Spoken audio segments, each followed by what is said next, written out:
Hello everyone, my name is Hedayatullah. I am a student of LL.M final year at Central University of Punjab, Bhatinda.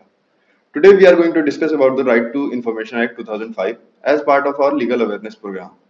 The right to know and seek information is an integral part of the fundamental right enshrined under Article 19, Clause 1, Subclause A. Every citizen of India has a right to free speech and expression under Article 19, Clause 1, Subclause A of the Constitution of India. This right does not only cover the communication of information but also the receipt of information, since without adequate information, a person cannot form an informed opinion. The Honorable Supreme Court has also held that the right of the citizens to know and to receive information regarding matters of public concern is a fundamental right flowing from Article 19, Clause 1, Subclause. The right of a citizen to question the government on its various policies and measures form the very essence of a democracy. In order to exercise this right and to hold the government accountable for its action, the people must have access to the information regarding the affairs of the government. This is what RTI does.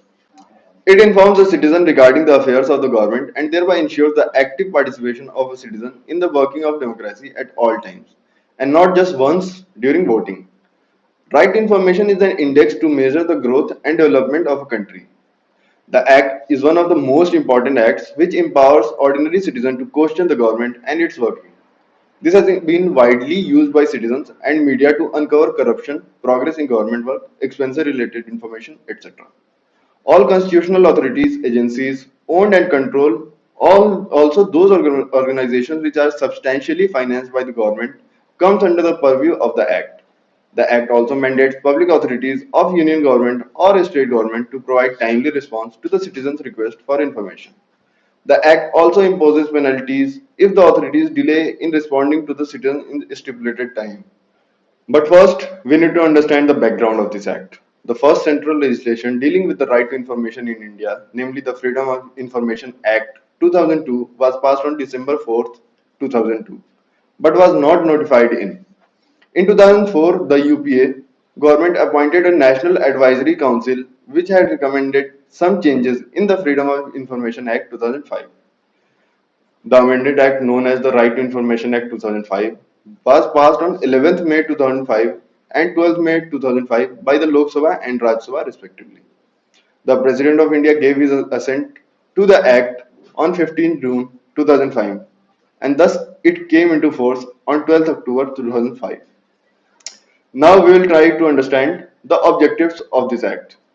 The objectives of Right to Information Act 2005 are to provide for a practical framework that allows the citizens to access information under the control of public authorities, to promote transparency and accountability in the working of government and their instrumentalities, to provide for the constitution of information commissions at a state and national level for discharging the functions and exercising the powers under the Act, to develop and inform citizenry, to contain corruption, to lay down the exemptions to the disclosure of information when such disclosure is likely to conflict with other public interests and to harmonize these conflicting interests while preserving the paramountcy of democratic ideal.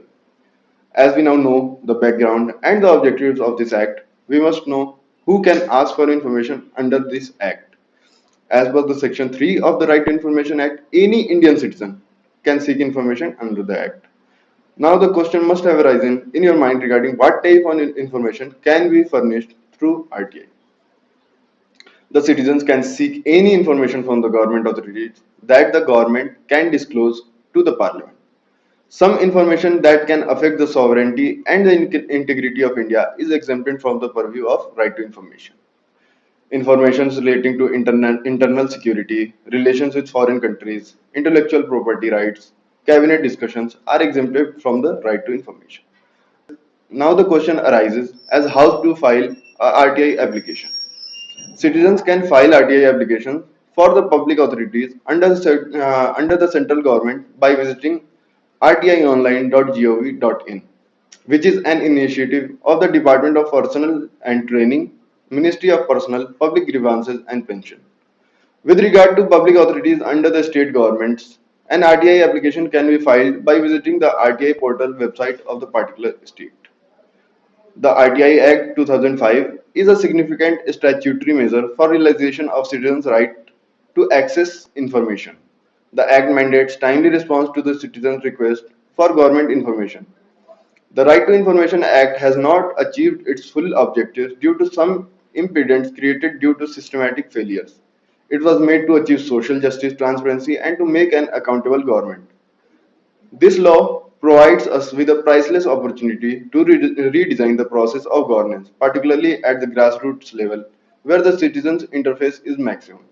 As observed by the Delhi High Court, that misuse of the RTI Act has to be appropriately dealt with.